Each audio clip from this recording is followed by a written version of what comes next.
नमस्कार दोस्तों, आज हम बात करेंगे एक इन्वर्टर एसी के आउटडोर यूनिट नॉट वर्किंग। तो जब भी हमें एयर कंडीशनर में आउटडोर यूनिट नॉट वर्किंग का कोई कंप्लेंट आए, तो आज इस प्रकार इस वीडियो में हम उसकी टेस्टिंग के बारे में बात करें।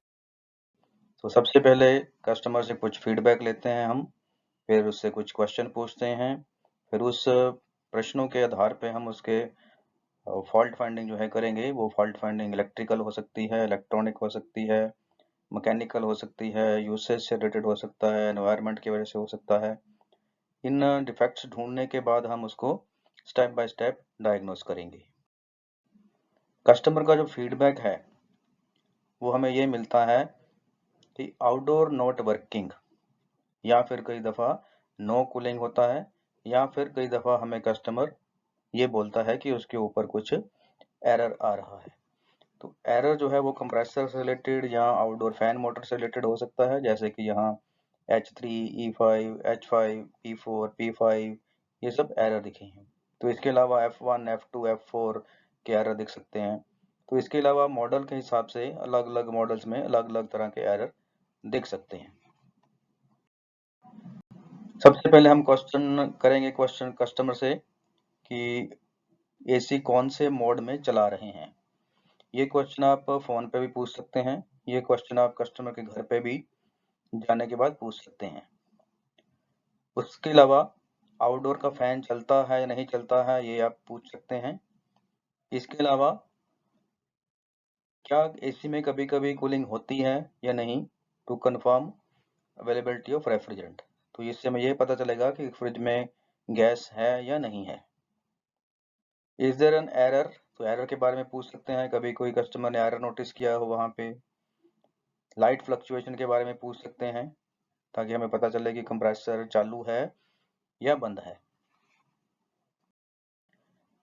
इस डिफेक्ट के लिए 8 प्रकार के प्रॉब्लम्स हो सकती हैं। पहली प्रॉब्लम है लो वोल्टेज या फिर न्यूट्रल वीक हो सकता है। दूसरा प्रॉब्लम है इंडोर पीसीबी खराब हो सकता है।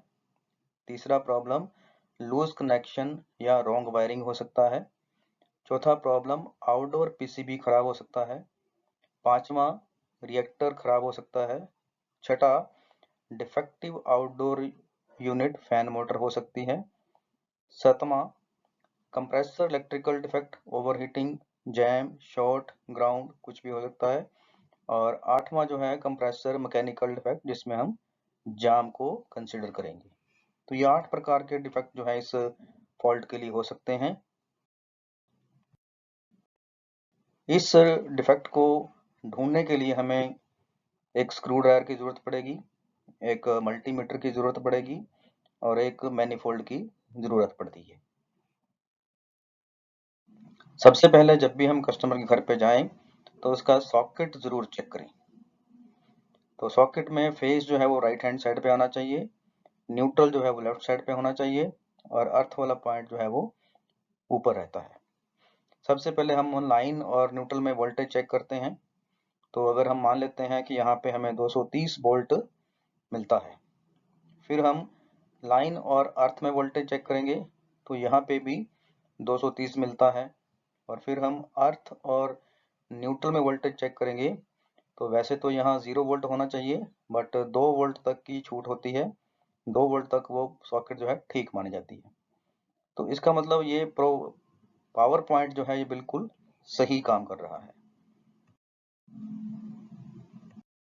इसके बाद इन केस प्रॉपर अर्थिंग, अगर जहां पे भी प्रॉपर अर्थिंग होती है, हमें अर्थ पिन और फेस पिन में उतना ही वोल्टेज मिलेगा जितना फेस और न्यूट्रल में मिलता है।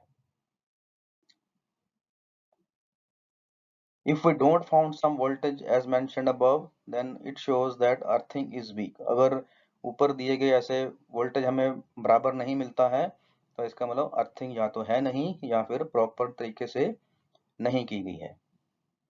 और अगर अर्थ एंड न्यूट्रल के बीच में 2 वोल्ट से ज़्यादा मिलता है, इसको भी हम लीकेज कंसिडर करेंगे, जो कि इलेक्ट्रॉनिक सिस्टम पे काम करने वाले प्रोडक्ट को या उनके जो कंपोनेंट होते हैं इलेक्ट्रॉनिक्स कंपोनेंट, उनको खराब करने में योगदान देता है।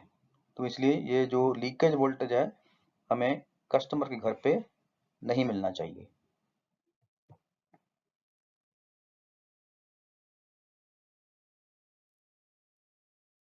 इसके बाद हम पहला फॉल्ट चेक करेंगे लो वोल्टेज का। लो वोल्टेज की वजह से हमारा आउटडोर यूनिट जो है वो बंद पड़ सकता है। तो हमने क्या चेक करना है कि जब कंप्रेसर स्टार्ट होता है तो कुछ ना कुछ वोल्टेज ड्रॉप होता है।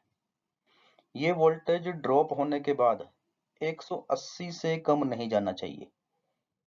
सपोज हमने वहां पे 200 वोल्टेज चेक किया और जैसे ही कंप्रेसर स्टार्ट किया वहां पे वोल्टेज रह गया 180। 180 तक तो कंप्रेसर स्टार्ट हो जाएगा, बट अगर वहां पे कम होके वोल्टेज रह गया 170 तो कंप्रेसर स्टार्ट नहीं होगा और कंप्रेसर जो है वो ट्रिप हो जाएगा। तो इसलिए ये लो वोल्टेज के कारण से कंप्रेसर जो है वो स्टार्ट नहीं होता। तो मिनिमम जो स्टेबल वोल्टेज है वो हमें 200 चाहिए ताकि कंप्रेसर को स्टार्ट करने में कोई भी दिक्कत ना आए। तो ये हो गया हमारा पहला डिफेक्ट। दूसरे डिफेक्ट में हम आउटडोर का पीसीबी चेक करेंगे। इस पीसीबी को चेक करने के दो तरीके हैं। पहला तरीका जो है ये टेस्ट जिग होता है। इस टेस्ट जिग के साथ एक 3 कोर वायर आती है और इस वायर के साथ दोनों तरफ 3-3 थिम्बल लगे हैं। तो हमने क्या करना है, ये 3 थिम्बल यहाँ पे कनेक्ट करने हैं 1, 2 एंड 3 नंबर पे, और इसका जो दूसरा और है तो उसको हमने U, V और W के साथ कनेक्ट करना है। जो पीसीबी से कंप्रेसर को U, V, W 3 तारें जाती हैं वहां पे कनेक्ट करेंगे। उसके बाद एसी को चालू करेंगे। 3 मिनट के डिले के बाद ये जो यहाँ पे इंडिकेटर दिख रहे हैं ये सारे के सारे फ्लैश करते हैं। जैसे आप देख रहे हैं अभी फ्लैश कर रहे हैं। तो ये शो करता है कि आपका आउटडोर का पीसीबी ठीक है। तो इस टेस्ट के बाद हम कंप्रेसर को चेंज कर सकते हैं, बट कंप्रेसर को चेंज करने से पहले एक बार हम उसको इलेक्ट्रिकली चेक जरूर करते हैं। ये जो वीडियो है अभी जो मैंने बताया ये सेम इसी वीडियो में लिखा हुआ है, तो वीडियो से भी आप ऐसा इसको चेक कर सकते हैं।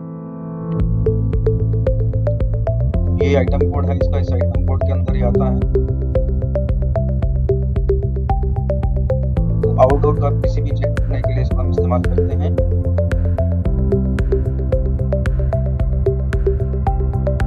तो ये यहाँ पे UPW 3 वायर होती हैं। यहाँ से जो वायर है ये पीसीबी को जाती है, कंप्रेसर को जाती है। तो वायर के साथ हमने अपना टेस्ट जिग कनेक्ट किया।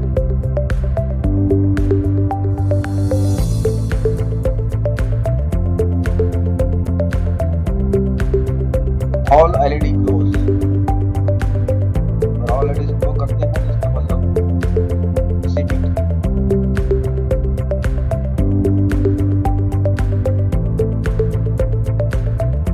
इस प्रकार जैसे अभी देख रहे हैं ये सब एलईडी है लो कर।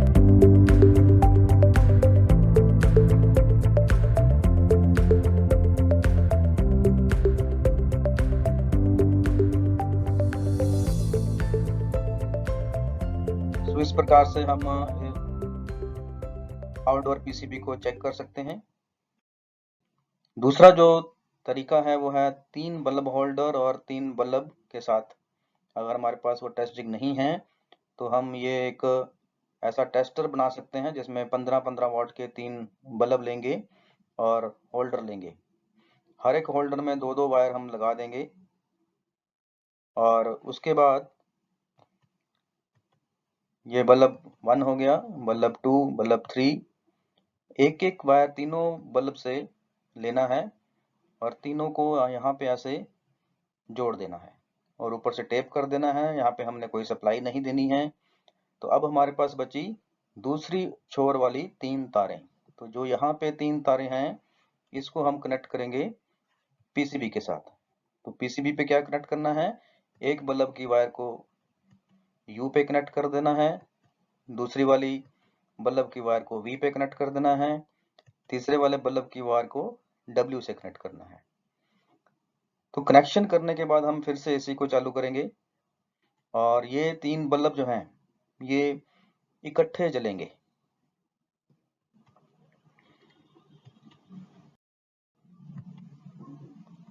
ये इसका प्रोसेस बताया है, कैसे टेप करना है और कंप्रेसर के साथ अटैच करना है।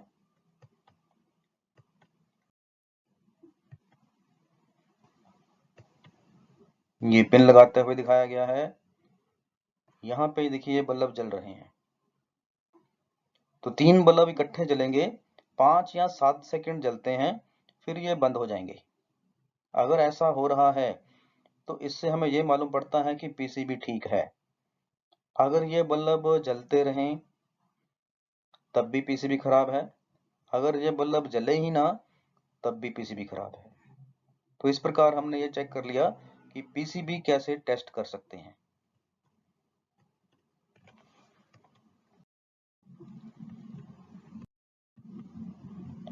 पीसीबी बदलने से पहले अगर आपको उसके ऊपर कुछ बर्निंग दिख रहा है, जैसे यहाँ पे ये बर्निंग दिख रहा है और दूसरे पीसीबी में भी यहाँ पे बर्निंग दिख रहा है, तो इसका मतलब इस पीसीबी में कोई पार्ट शॉर्ट है। अब वो पार्ट जो पीसीबी का भी हो सकता है, जैसे कैपेसिटर हो गया, डायोड हो गया या फिर कोई और पार्ट हो गया। इसके अलावा जो हम कनेक्टर के ऊपर कंपोनेंट लगाते हैं, जैसे फैन मोटर है, इलेक्ट्रॉनिक एक्सपेंशन वाल्व है, सेंसर के कनेक्टर होते हैं, पीसीबी के कनेक्टर होते हैं या कंप्रेसर के कनेक्टर होते हैं। अगर compressor, fan motor, electronic expansion valve में से कोई पार्ट शॉर्ट है तो फिर ऐसा बर्निंग दिख सकता है। तो नया पीसीबी लगाने से पहले हमें इलेक्ट्रॉनिक एक्सपेंशन वाल्व के रेजिस्टेंस, फैन मोटर के रेजिस्टेंस, कंप्रेसर की रेजिस्टेंस चेक कर लेनी चाहिए, ताकि अगर हम नया पीसीबी लगाएं तो वो खराब ना हो जाए। तो सेफ्टी के लिए ये चेक करना जरूरी है।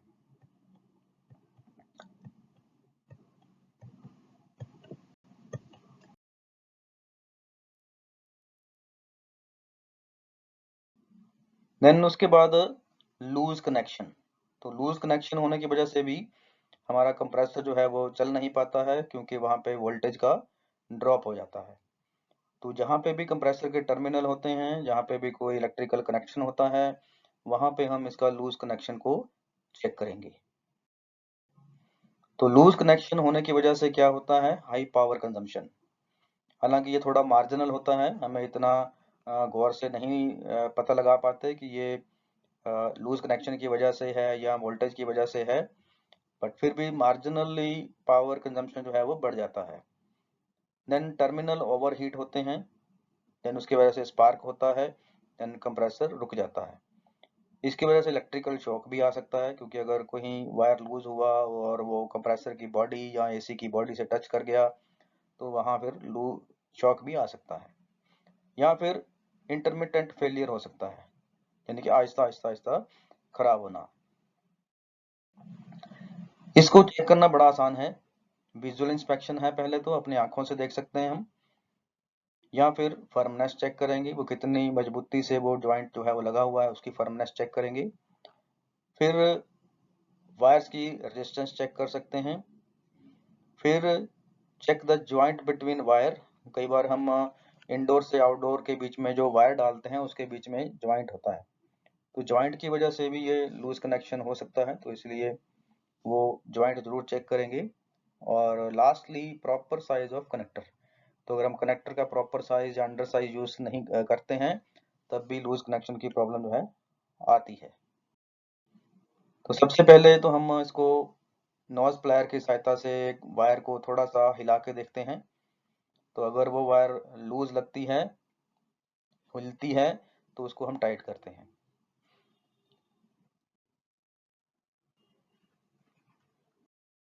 दूसरा प्रोसेस क्या है कि एक मल्टीमीटर से हम जॉइंट की रेजिस्टेंस चेक करेंगे।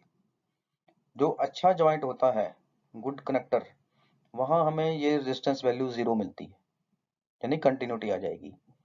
और जहां पे भी बैड कनेक्शन होगा यानी लूज कनेक्शन होगा, वहां यहाँ अभी आप देख रहे हैं मल्टीमीटर में आपको 12.6 ओम का रेजिस्टेंस दिख रहा है। तो ये रेजिस्टेंस किस लिए आया, क्योंकि यहाँ पे वायर लूज है। तो इस लूज वायर की होने से कई बार कम्युनिकेशन एरर, जिसको हम E6 एरर भी बोलते हैं, ये डिस्प्ले पे दिखता है। तो इसलिए इसको वायर को टाइट करना बड़ा जरूरी है। इसके बाद अगला जो पार्ट हम चेक करने वाले हैं वो है रिएक्टर। तो रिएक्टर दोस्तों एक तरह का फिल्टर होता है जो डीसी इलेक्ट्रिसिटी को फिल्टर करने में हमारी मदद करता है। ये ऐसा दिखता है, एक बड़ा सा ट्रांसफार्मर की तरह दिखता है, बट ये ट्रांसफार्मर नहीं होता, ये एक कॉइल है। पुराने एसी में ये कॉइल जो है कंप्रेसर के साथ में लगी होती थी, बिल्कुल बगल में।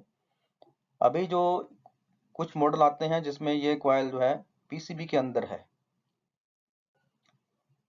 तो इस कॉइल को कैसे चेक करना है? तो इसका चेक करने का जो प्रोसेस है बहुत ही आसान है। हमें इसका रेजिस्टेंस चेक करना है। तो रेजिस्टेंस चेक करने के लिए हमें मल्टीमीटर पे 200 ओम का स्केल जो है वो सिलेक्ट करना है। उसके बाद रिएक्टर के साथ लगी हुई दो वायर को निकालना है, अलग कर देना है। फिर अपने मल्टीमीटर की दो वायर यहाँ पे लगाएंगे और इसकी वैल्यू चेक करेंगे। तो इसकी वैल्यू जो है वो 0 से 5 ओम के अंदर रहनी चाहिए। तो जैसे यहाँ पे अभी दिख रहा है 4 ओम, तो इसका मतलब ये रिएक्टर जो है वो ठीक है। अगर इसके अलावा हमें यहाँ पे OL दिखता है तो मतलब ये रिएक्टर ओपन है, खराब है, तो OL नहीं आना चाहिए। तो इस प्रकार इस रिएक्टर को हम आसानी से चेक कर सकते हैं, बट इसके लिए हमारे पास मल्टीमीटर का होना जरूरी है। Then outdoor fan motor check करेंगे। तो अभी जितने भी पार्ट हमने चेक किए, अगर वो सब ठीक हैं तो नेक्स्ट जो कंपोनेंट वो चेक करेंगे जिसकी वजह से हमारा आउटडोर यूनिट रुकता है, तो वो है आउटडोर फैन मोटर। तो आज हम जिस फैन मोटर की बात करेंगे वो है BLDC फैन मोटर, यानी कि DC वोल्टेज पे चलने वाली फैन मोटर। इसमें ओपन वाइंडिंग हो सकती है, इसमें शॉर्ट वाइंडिंग हो सकती है, इसमें ग्राउंड हो सकता है, इसमें जैम हो सकता है। सिम्टम्स क्या आते हैं? एरर कोड्स या फिर कंप्रेसर चलता चलता रुक जाता है।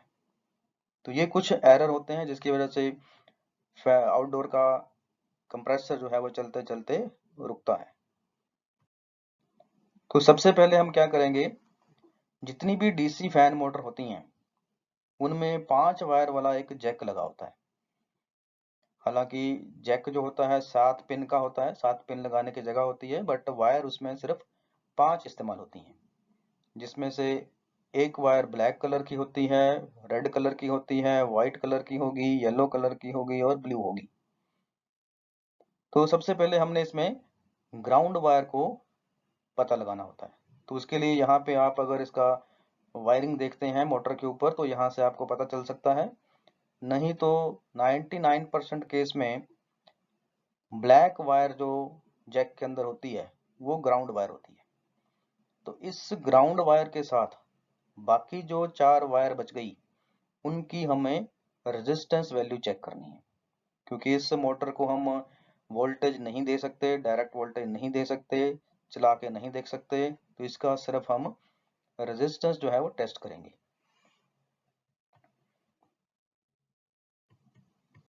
तो रेजिस्टेंस टेस्ट करने के लिए हमें मल्टीमीटर की जरूरत पड़ेगी।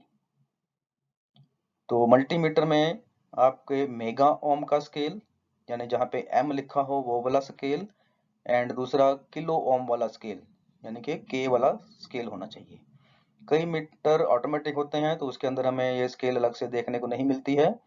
तो जो ऑटोमेटिक होते हैं उसको हमने रेजिस्टेंस पे रखना है, और जो ऑटोमेटिक नहीं है उन पे हमें किलो ओम और मेगा ओम दोनों में बारी बारी से चेक करना है। तो पहले चेक करेंगे ग्राउंड वायर और VM वायर। तो VM वायर होती है वोल्टेज मेन, VM का मतलब है वोल्टेज मेन। तो मेन वोल्टेज वाली वायर के अंदर रेजिस्टेंस जो आएगी वो है 2.9 मेगा ओम, काफी हाई वैल्यू का रेजिस्टेंस है। उसके बाद ग्राउंड एंड VCC, तो ब्लैक एंड व्हाइट वायर के अंदर चेक करेंगे। ये जो VCC होती है ये है वोल्टेज कंट्रोल सर्किट, तो इसमें वैल्यू मिलेगी पे 39.7 किलो ओम। तो पहला वैल्यू हमें मेगा ओम से मिला था, सेकंड वैल्यू जो है हमें किलो ओम में मिल रहा है। इसी प्रकार तीसरा जो रेजिस्टेंस चेक करेंगे वो है ground wire and VSP wire. तो VSP का मतलब है वोल्टेज स्पीड, तो यहाँ पे हमें 154 किलो ओम का वैल्यू मिल रहा है। उसके बाद लास्ट वायर जो बची है अभी है ग्राउंड एंड PG। तो PG जो है ये पल्स जनरेटिंग होता है, ये फीडबैक सिस्टम सेंस करता है सर्किट। तो इसका जो रेजिस्टेंस वैल्यू है वो हमें मिल रहा है 5.4 मेगा ओम। तो अभी हमने देखा दो वैल्यू हमें मेगा ओम में मिली हैं, दो वैल्यू हमें किलो ओम में मिली हैं। तो ये चार वैल्यू अगर मिलती हैं तो इसका मतलब फैन मोटर इलेक्ट्रिकल वाइंडिंग जो है वो ठीक है। इसके बावजूद भी मोटर जैम हो सकती है, क्योंकि वो हम चला के नहीं दे सकते, तो इसलिए उसका टेस्ट नहीं कर पाएंगे। तो सिर्फ हम इसका इलेक्ट्रिकल रेजिस्टेंस ही चेक कर पाएंगे। तो अगर रेजिस्टेंस चेक करते हुए कहीं पे आपको 0 मिल जाए या OL मिले तो इसका मतलब मोटर की वाइंडिंग जो है वो शॉर्ट है या फिर ओपन है। दूसरा टेस्ट जो अब हम करते हैं वो है PCB की तरफ, जहां पे मोटर का जैक लगता है 5 पिन का, वहां हम वोल्टेज चेक करेंगे। तो उसी प्रकार ब्लैक वायर को हमने ग्राउंड वायर माना हुआ है और ब्लैक और येलो में वोल्टेज चेक करेंगे जो कि VSP वाली स्पीड है। तो यहाँ पे हमें 0 से 6 वोल्ट DC मिलेंगे। तो अगर ये 6 वोल्ट तक वोल्टेज मिलती है तो इसका मतलब ये वाला स्टेप ठीक है। स्टेप नंबर 2 में हम ग्राउंड और VCC में वोल्टेज चेक करेंगे, जो कि वोल्टेज कंट्रोल सर्किट है, जिसका ब्लैक एंड व्हाइट वायर के अंदर वोल्टेज चेक करेंगे। तो यहाँ से 9 से लेके 10 वोल्ट पुराने मॉडल्स में, नए मॉडल्स में 0 से लेके 15 वोल्ट तक का DC वोल्टेज मिलता है। तो अगर ये 0 से 15 के बीच में वोल्टेज है तो इसका मतलब ये सेकंड पॉइंट जो है ठीक है। फिर हम थर्ड पॉइंट की तरफ चलेंगे। थर्ड पॉइंट में हमने रेड वायर और ब्लैक वायर में, जो कि VM एंड ग्राउंड वायर है, इसमें वोल्टेज चेक करेंगे। तो इसमें हमें 0 से लेके 390 वोल्ट DC मिलता है। तो अगर थर्ड स्टेप में भी हमें 3 वोल्टेज मिल रही हैं, 0 से लेके 390 वोल्ट तक मिल रहा है, पहले में भी मिल गया था, सेकंड स्टेप में मिला, थर्ड में भी मिल गया, तो इसका मतलब PCB ठीक है। तो अगर PCB ठीक है, मोटर की रेजिस्टेंस हमने पहले चेक कर ली थी, तो फिर भी मोटर को बदली करेंगे अगर मोटर नहीं चलती तो इस प्रकार इस DC मोटर को हमने टेस्ट कर लिया। अब हम चलेंगे इंडोर PCB की तरफ। तो इंडोर का PCB चेक करना है, तो इसमें क्या चेक करना है, ब्लू वायर एंड येलो, यानी आपकी न्यूट्रल वायर और जो सिग्नल वायर है, इसके अंदर हमने DC वोल्टेज चेक करनी है।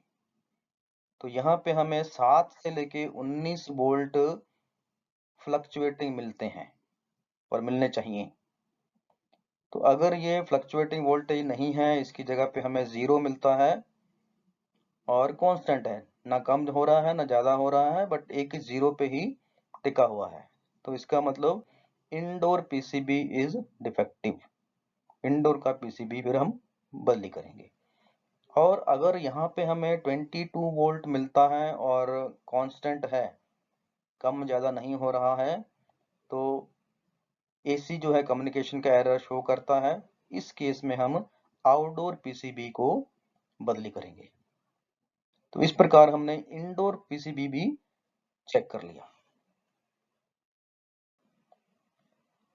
उसके बाद नंबर आता है कंप्रेसर्स का। तो कंप्रेसर को हम इलेक्ट्रिकली ही चेक करेंगे, क्योंकि इसको भी हम डायरेक्ट वोल्टेज नहीं दे सकते हैं, तो इसका इलेक्ट्रिकली चेक होगा। तो जितने भी वेरिएबल स्पीड वाले कंप्रेसर होते हैं, इसमें 3 टर्मिनल होते हैं। एक का नाम होता है U, दूसरे का नाम होता है V और तीसरे का नाम जो दिया है वो है W। तो UVW, इनके अगर हम पेयर बनाएं तो 3 पेयर बन जाएंगे, एक U के साथ V का, एक V के साथ W का और एक U के साथ W का। Then testing for short winding. So पहला हम शॉर्ट वाइंडिंग चेक करेंगे। UV टर्मिनल, UV और W तीनों टर्मिनल के साथ बॉडी को चेक करेंगे, यानी कि कंप्रेसर की बॉडी, और पहला U पे लगाएंगे, फिर हम वैल्यू चेक करेंगे उसकी। तो जैसे यहाँ पे दिख रहा है हमें 4.7 ohms। फिर उसको हम V पे लगाएंगे और उसका रेजिस्टेंस चेक करेंगे। यहाँ पे भी हमें वैल्यू जो है वो सेम मिलना चाहिए, 4.7। तो ये जरूरी नहीं कि आपके वहां पे भी 4.7 ही होगा, ये कंप्रेसर टू कंप्रेसर जो है वो अलग अलग हो सकता है, बट तीनों टर्मिनल के आपस में जो भी वैल्यू हम चेक करेंगे वो बराबर मिलना चाहिए। तो अगर बराबर नहीं मिलता, डिफरेंस आता है, जैसे यहाँ पे 4.7 है एक में, दूसरे में हमें मिल जाता है 3.8, चौथे में मिल जाता है 2.8, तो इसका मतलब कुछ भी सिमिलैरिटी नहीं है। तो उस केस में हम कंप्रेसर को बदली करेंगे।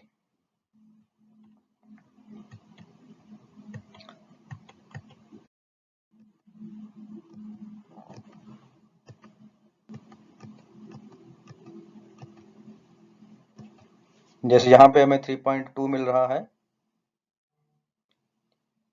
तो हर एक पेयर के अंदर ऐसी आपको वैल्यू मिलती है। अगर किसी पे भी यहाँ 0 मिले तो वो कंप्रेसर जो है वो शॉर्ट है। तो 0 की जगह आपको कुछ ना कुछ वैल्यू जो है वो मिलना चाहिए।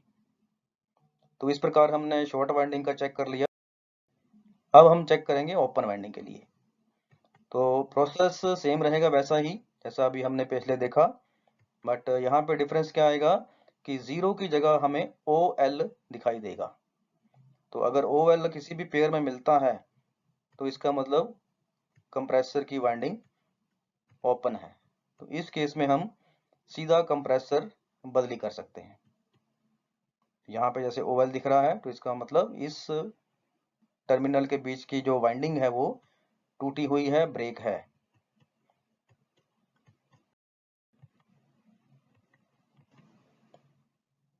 देन कंप्रेसर ग्राउंड टेस्ट करेंगे। तो जितने भी टर्मिनल हैं कंप्रेसर के, उन सब के साथ एक एक वायर लगाएंगे और दूसरी वायर बॉडी के साथ लगाएंगे कंप्रेसर के। तो यहाँ पे अगर हमें कंटिन्यूटी मिलती है, मीटर पे 0 हो जाता है, बीप साउंड आता है, तो इसका मतलब ये कंप्रेसर ग्राउंड है, जिसको हम दूसरी भाषा में अर्थिंग भी बोलते हैं। टर्मिनल के बीच में हमें चेक करना है। कई बार एक टर्मिनल ठीक होता है, दूसरा खराब होता है, तो इसलिए तीनों के साथ हमने ग्राउंड जो है वो टेस्ट करना है।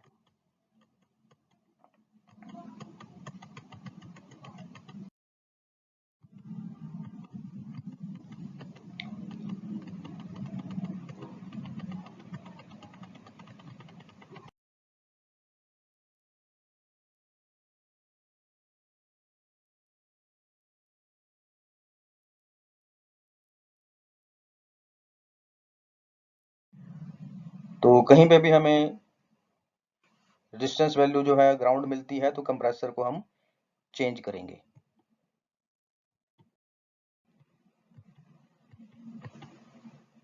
कई बार हमें कंप्रेसर इस स्थिति में मिलता है, तो इस स्थिति में अगर कोई भी कंप्रेसर मिले तो उसको आगे टेस्ट करने की जरूरत नहीं है, सीधा इसको हम चेंज करेंगे क्योंकि ये टर्मिनल जो है वो बर्न हो चुके हैं। उसके बाद आता है मैकेनिकल टेस्टिंग। इसमें दो प्रकार के टेस्ट होंगे।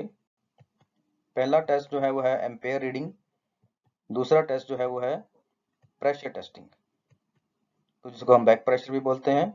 तो ये दो टेस्ट करने से हमें इतना मालूम पड़ जाएगा कि रेफ्रिजरेंट अंदर है या नहीं है। कई बार ये भी हो सकता है कि कंप्रेसर के अंदर गैस ही ना हो, तो इस प्रेशर चेक करने से या एम्पेयर चेक करने से हमें मैकेनिकल टेस्टिंग भी कंप्लीट हो जाती है।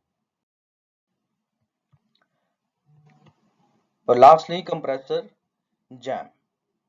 तो जब कंप्रेसर जैम होता है तो इनिशियली वो जब स्टार्ट होने की कोशिश करता है तो हाई एम्पेयर जाता है, हाई एम्पेयर होने के बाद वो ट्रिप हो जाता है, यानी कि स्टार्ट लेने की कोशिश करता है बट वो स्टार्ट नहीं होता। तो जनरली ये नॉर्मल एम्पेयर से 4 से 5 गुना ज़्यादा करंट ड्रॉ करता है।